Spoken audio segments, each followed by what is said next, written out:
So this includes the monthly reporting that we're about to do the case studies on. So the monthly reporting comes out for leaders and groups, teams. I'll change that text to groups. It's actually group/team/groups. Character branch leaders. So this comes out on the reporting, but it also will soon be activating on the app. So what will happen on the app, I'll just switch screens again.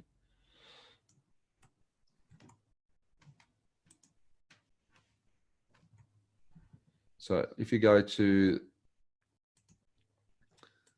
the app, say I go to the ShareTree team,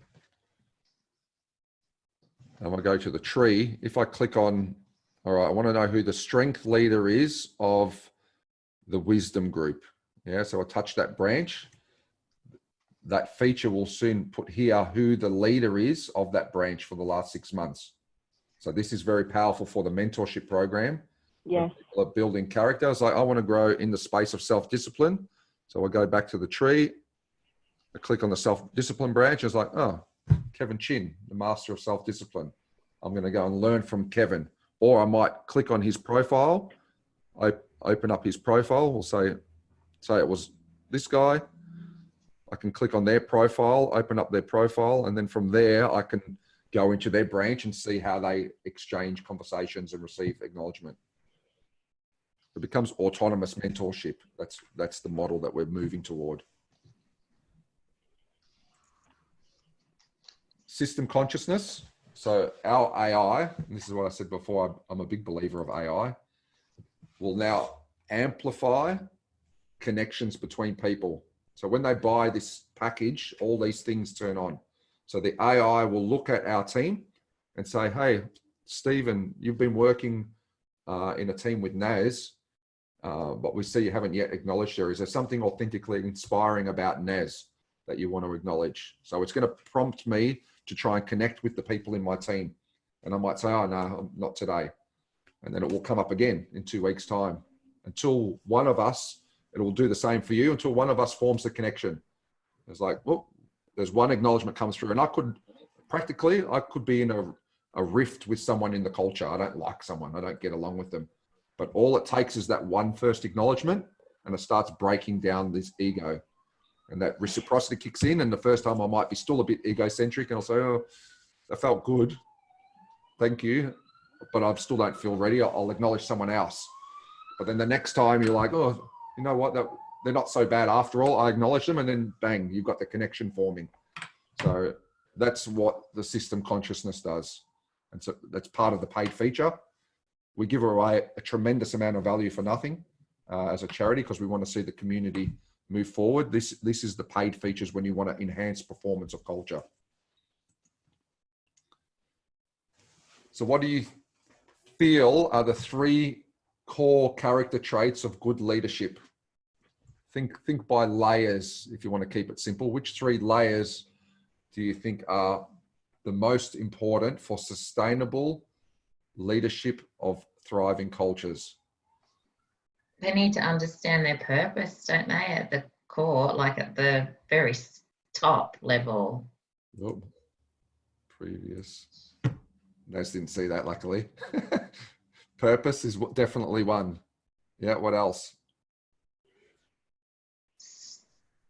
And you're on it, Naz. That's what your company's all about, purpose. Yeah, definitely. Yeah, I'm all about empowerment as well, but for leaders. Yeah.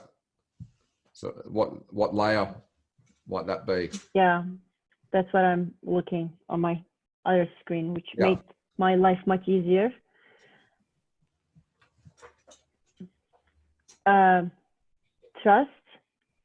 Trust is important in terms of the relationships. Yeah. Yep.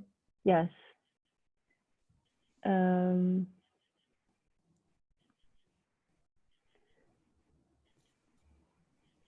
Acceptance and connection. Yep. So these are all relationship builders. Yep.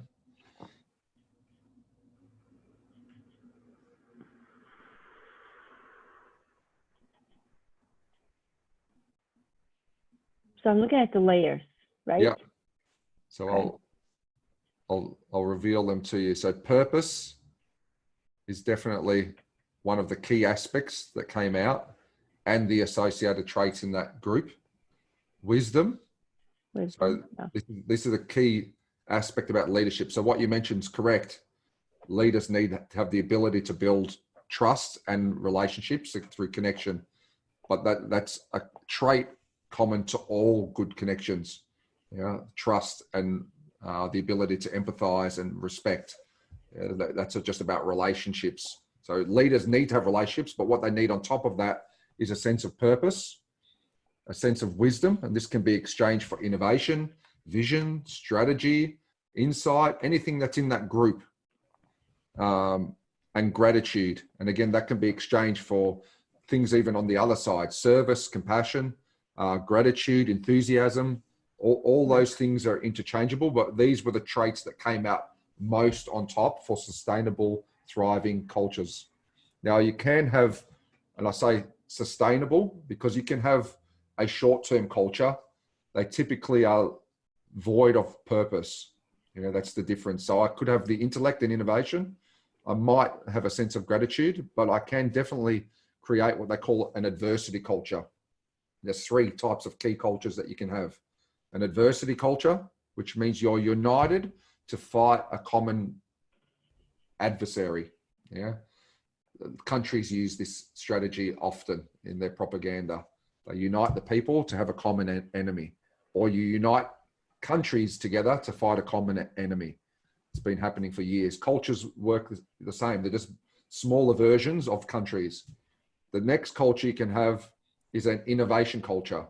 Yeah, so you're united for a common purpose to improve and evolve. Which is why Lean and Six Sigma and Agile all do well. They stimulate an innovation culture. The common focus is innovation and improvement. Whereas adversary, the common focus is survival. You can see how they're going up the layers. Now, the most thriving sustainable cultures are cultures that are united by purpose and appreciation, because they don't age. They are forever going. There's no time on purpose and appreciation. But innovation, you can get to a cycle end. You've experienced it, Michelle. You improve and you feel like you're at the end of a cycle, and then it diminishes again. The adversary, you can defeat them. So these things don't sustain themselves. Mm-hmm. Making sense? Why purpose is so important? Purpose, we've measured, has a 5 times average impact on the culture. Sometimes more, sometimes less. On average, 5 times. There's an author, I can't remember his name now, that says that you need, he's researched it separately, you need 5 times more positive interactions in a culture than bad ones. And this is why when you have redundancies start to occur, you can't hold a culture together, because all the interactions and conversations become negative, and the culture will decline unless you have radical focus on keeping the positivity up. So ShareTree empowers then, because you've got all this positivity going on, it empowers the culture's resilience. It raises it. Now, I could have no intentions. I'm not really creating a ripple effect if I'm sitting neutral. But if I have an intention that's good, it starts to amplify. That's selfless, it amplifies more. That's great-hearted, that is the ultimate amplification, that I'm of compassion, of service. And it works in the opposite. I can create ripples that contract and divide the culture. Selfish intention, bad intention, or even evil intention. Willfully harming others or strategy. They're both just as damaging as each other. So the ripples are ours to make as leaders. And this is why it's important we engage with leaders that are open to growing, and we don't expect them to be perfect. Perfect is the process of evolution, and willfully moving towards a point of good. That's perfect. There's no such thing as a error-free individual. We all make mistakes. It's necessary as part of the process of growth. You just have to look back to when you learn how to walk. You have to fall over in order to find that balance, and that cycle continues right through for your character. In order to understand how to pair tact with truth. You need to have a few conversations of truth where you see that tact is needed. Yeah, it's this balancing act. Now, as leaders, the wise leader, this is a bit more information to help you with your coaching, doesn't have a one-size-fits-all approach. Have you heard of conscious competence cycle? No. So the conscious competence cycle, do you both drive cars or you've ridden bikes? Yeah, Naz, you drive a car? Yeah. Yeah. So remember back when you first learned how to drive a car, you didn't know, right? That's unconscious incompetence. So when you were a kid, you didn't know that you didn't know. You didn't care. That's a beautiful place to be. It's bliss. I love it. You don't know what you don't know, right? Like you just, bliss. That's bliss ignorance. And then some bastard will bring to your attention that you don't know, which is conscious incompetence. Now you know that you don't know.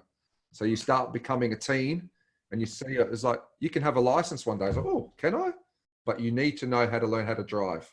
So, now I'm consciously incompetent. So the next stage is then a decision point, a decision to engage and overcome the hurdle of learning and building competence. So that once you gain in competence, that's called the conscious competence stage. So now I'm mentally putting competency consciously. Yeah, I'm focused, and this is where you were learning.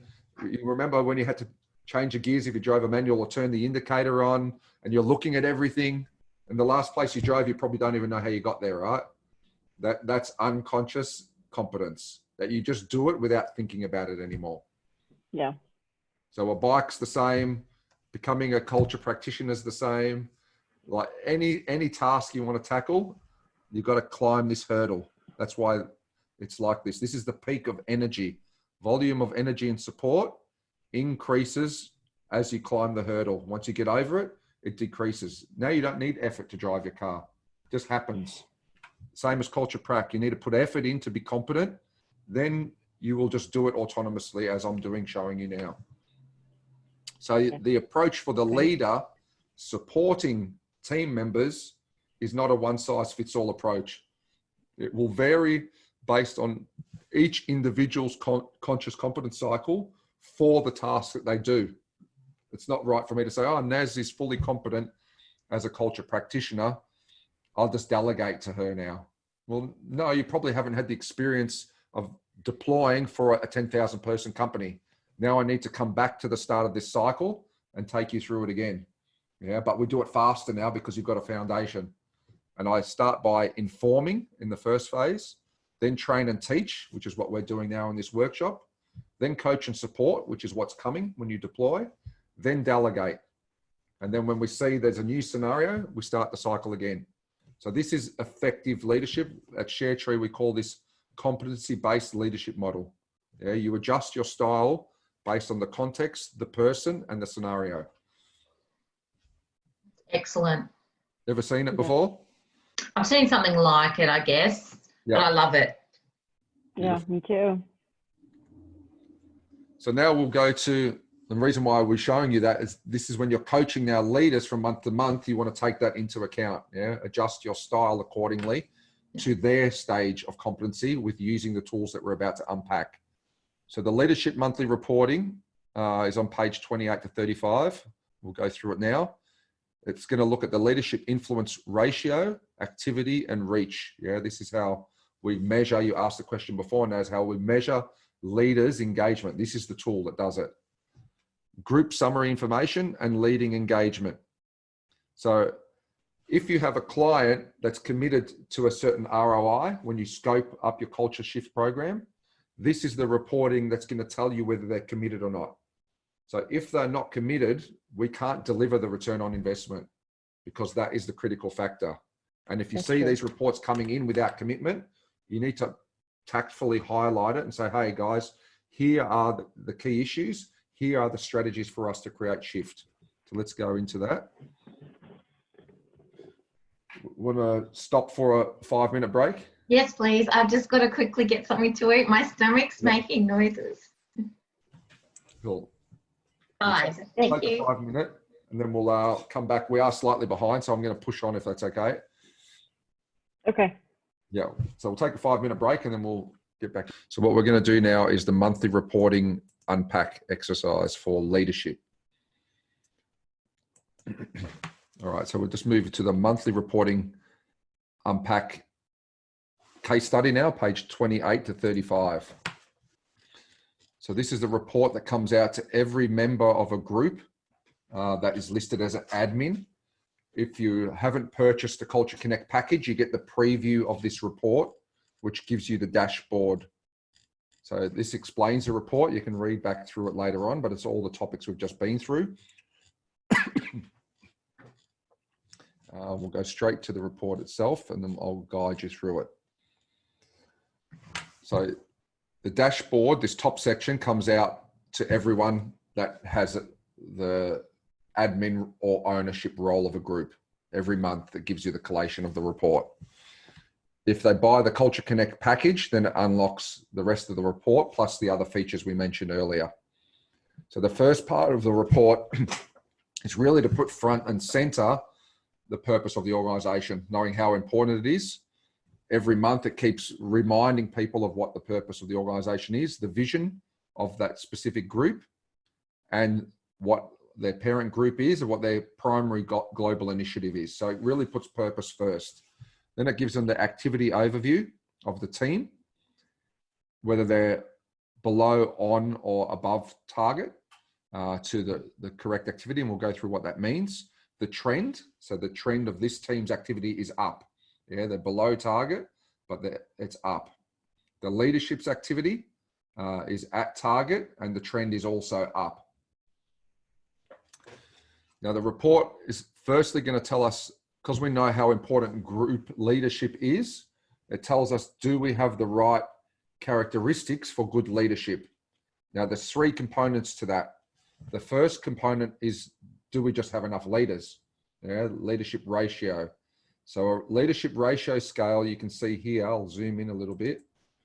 The ideal ratio is above 25%. So 1 in 4 people contributing to culture. You know, you can go on the lower side and have 1 in 10 people contributing to culture, but you want at least 1 in 5, ideally, people that are taking the role of contributing to culture and leading culture. The next part is the effectiveness. How effective are the leaders? So this team has a very high ratio of leaders, culture leaders. So it has 5 leaders in a team of 14. Yeah, you can see that there.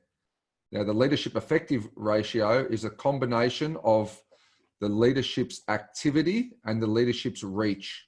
Yeah, that compiles the percentage to give you the total effectiveness of the team.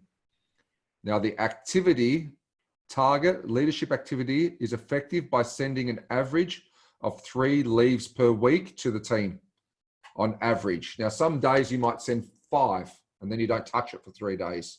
Some people might send 1 a day. They're doing a character growth exercise. Some people might forget in a week and then do 10 all at once. It's most effective from our experience that it's spread out consistently over time. Most effective for you, most effective for the team. Now, we've seen some leaders that will send the similar message to 30 people once in a month. That's not a great approach. It's still better than doing nothing, but how are you going to feel if you receive a message that's the same as the person next to you and it's a second apart? Yeah, it really loses its sense of authenticity.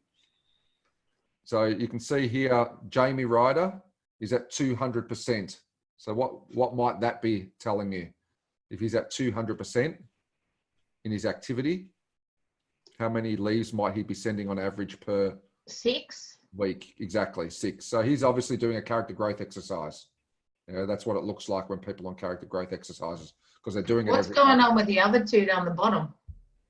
The system consciousness is this fellow here behind me.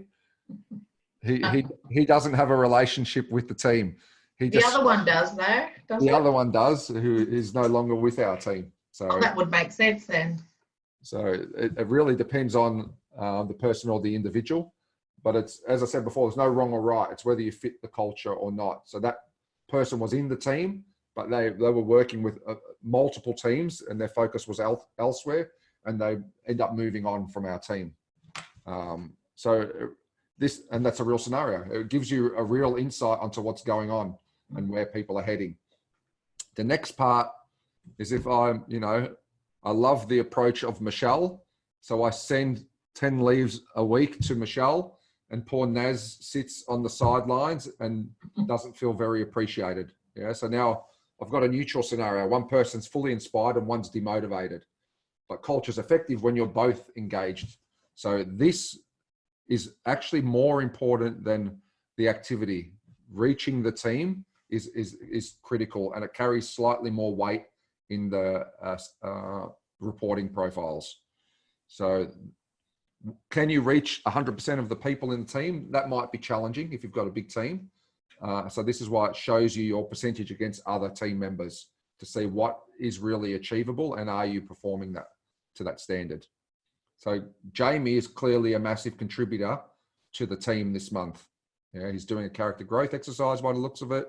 He's reaching, as many people as me, who's been in the business for, since its inception, and he's highly active. So now you can see, right, Naz, if you don't have leadership adoption level here, that's this percentage. Yeah. So when we did the return on investment calc, we were expecting them to be at 70%. So if we had this report now, we'd say, yeah, you guys are living up to your promise. We should get the results we're looking for. Okay. So that's where the percentage is coming from. Yeah, that's where that one comes from. Now, this gives you then the overall report for the team. So this is really useful for early intervention strategies and support strategies. So what you see is the person's profile, their name, their sent and receive ratio, and the sent and receive count. So you can see Ben has a high send ratio, lower than his receive. Yeah, so his ratio is 2.2. He sends twice as many as he receives. What might that tell you about Ben's approach to culture? Positive to contribution. Yeah, which of the 5 ways of being valued is he contributing in? 5 values? Say again? You mean one of the... Being seen? Is he helping people being seen? Is he yes. being supportive? Is he being supporting? He's heard? supporting others. Not just only supportive. Being seen, yeah. So he's acknowledging others. So he's sending a lot. So he's seeing in others character strengths. If you look at someone in a reverse scenario, do we have one here? Here, Laz Tomic. So here's a person with a low send-receive ratio. Do you think that's good or bad? Probably not. Probably good if it was a bit. He sent a few more. Yeah, it's a trick question. It doesn't. Although really... he's actually obviously highly positive person because he's got 4. Correct, exactly. So the ratio just tells you whether you're outward or inward. So I see. He's doing a lot of things in the culture that to be acknowledged for.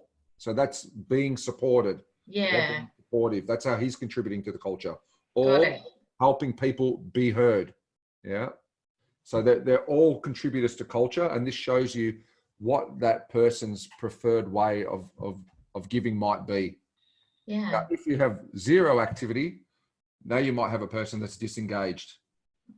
So that will give you now early intervention strategies to understand, oh, there's someone in the team here that's not being acknowledged. Because if you have a scenario where someone's receiving a lot but not acknowledging anyone, then that's a separate scenario. But this person's not receiving any and not sending any. It shows you their evolution stage, and it will also show you their character growth exercise. So they're actively engaged in one, but they're only 7% committed. So it means every time it's popped up to do it, they've not every time, but they've mostly skipped it. So now oh, let me go and have a conversation to learn about this person. And I air that with Caution, because sometimes it's a technical issue. Yeah, it might be that app is not set up correctly, or the notifications are off, or there's a whole range of reasons. Always start with technical. Next, it might be a personal issue. Now, there might be something going on in their personal life. And the last thing it could be is a disengagement issue. Then you explore about, well, how do I engage you? How do I support you? How do I make sure you're heard, that you're seen, that you're supported, that you're connected, and that you're rewarded? You know, the 5 ways of being valued. This will tell you how many character growth exercises have completed before. So Kevin's, you know, clearly engaged in the culture. He's very evolved in his character. He's currently not doing a character growth exercise, but he's done 11 of them and his profile's full. Mm-hmm. So I'm fairly confident that he is well engaged in the culture, but not to neglect him at the same time. Yeah. But I might say, oh, Kevin, let's empower Kevin now to start mentoring and coaching others. Mm-hmm. And then now he might check his profile. It's like, oh, Kevin is not, if he was not set as a leader, he's probably a potential leader that can help with the culture. Well, pretty simple, right? Great. Useful, powerful. Mm-hmm. It's very useful.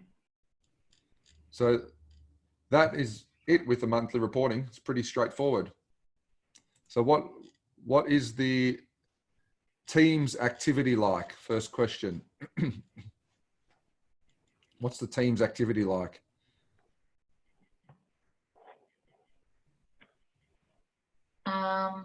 Very, very strong, isn't it?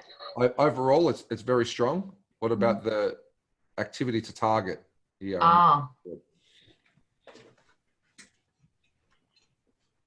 Okay, so it hasn't reached target, but it's trending up. Yep, perfect. So not at target, but trending up. Not at target, though positive trend up. What's the leadership ratio like? Given what you said about the target, it's high level leadership, isn't it? The ratio we're looking at? Yeah, the ratio. So the ratio of leaders? It's very high. Very high. Very high. So we've got the right amount of leaders in the culture. So it's 4, 1, 2, 3, 4. What's going on here? One of these leaders is a panel. So it's not the real ratio of the leadership. Yeah. So we're going to fix this soon. We're writing the software that will take those things out. But always good to look at the real data. Yeah. Validate the data for yourself. So very high. One is actually not the leader. Not a leader. Still. Okay. Yep. What's the leadership's activity like? And a leadership's activity is a combination now of 3 things, right? Not just this, not just that gauge.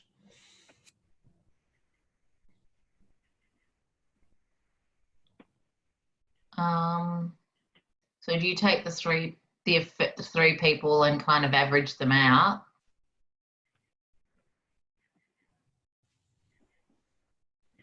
So we're looking at the combination between ratio, activity, and reach. Oh. So what are you noticing there? You pointed it out before, Michelle. Oh, did I? What did I say?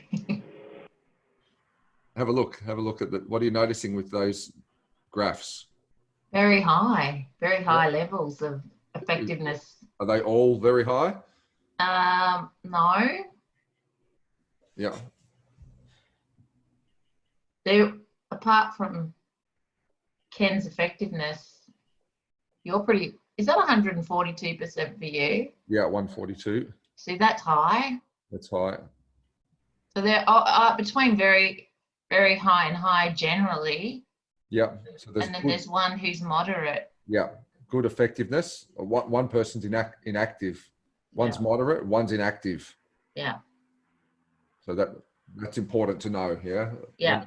Particularly when you're first creating the cultures, you want to support those people to make sure it moves in the right way. Yeah. Make sure you select the right people. That person might not be the right person for leading the culture. So very high, high, it's actually high, not very high. High activity with good engagement from all leaders besides one. Yep. What's the leadership reach like? The same. Very good. Yeah. Yeah, it was the same. The team members that may not be engaged and under strain. So who might we look out for on this list and check in on them? The first one. Yep, Barath. We might check in with Barath. Yeah. So we check in with Barath and we find out, oh yeah, Barath is a board member. He turns up once every quarter and he's got his own team and all his acknowledgements have gone into that team. Yep, so we know Barath is okay. What about Leon? Leon, yep. So we check up on Leon, and Leon, we find, it's not a real scenario, but I'm giving you some examples. We find Leon is actually one of our volunteers, and we found out his email's disconnected and he's felt like he hasn't been included. Yeah. So now we've got an opportunity to bring him back into the team. What about Jacqueline? Jacqueline, yeah. So Jacqueline is our financial controller. So she is mostly acknowledged for her role in a different department. So yeah, she's sound, but yeah, that spot on. You guys are seeing the patterns now. These are the 4 people we would look into, among others. But when you're leading the culture, you know who the people in the scenarios are, so you know which ones to check in on. So we're checking in on Barath, Jacqueline, and Leon. Check in on Barath.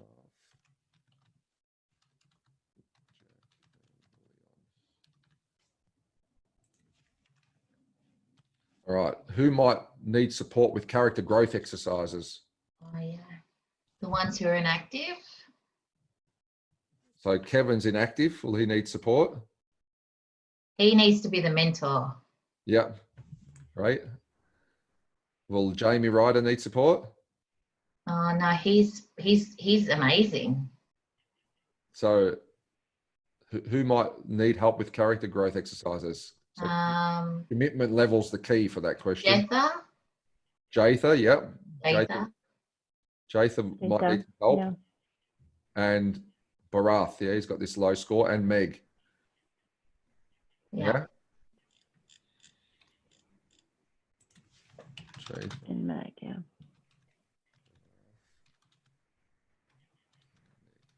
All right. Who's the strongest contributor to acknowledging others?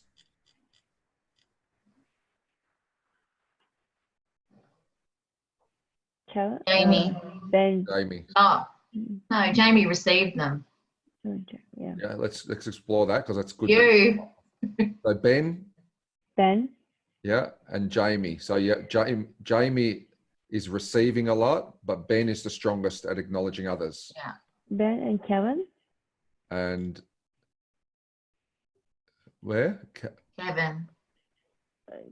Kevin's got 7. And myself. Yeah. Yeah. You actually win. There's no winning. Oh, yeah, I didn't see you.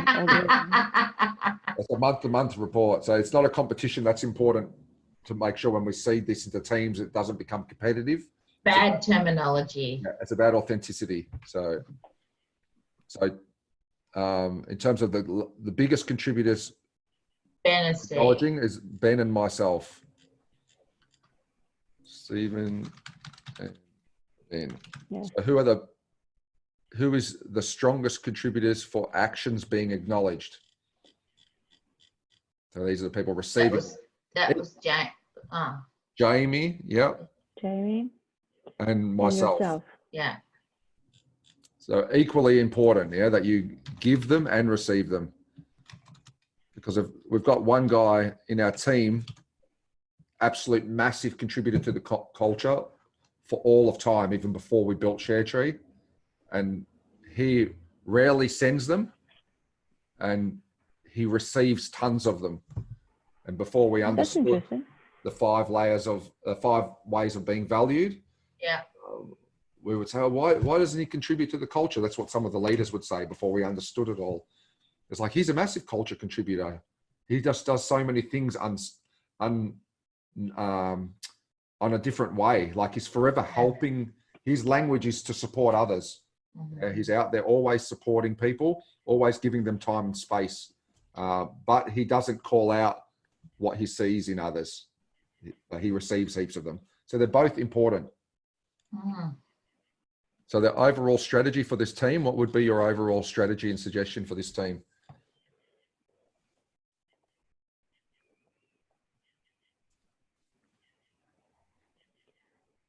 You mean the growth strategy? Growth strategy? Yeah. Just No, I couldn't hear your question. What would be your suggestions or strategies for this team? Oh, okay.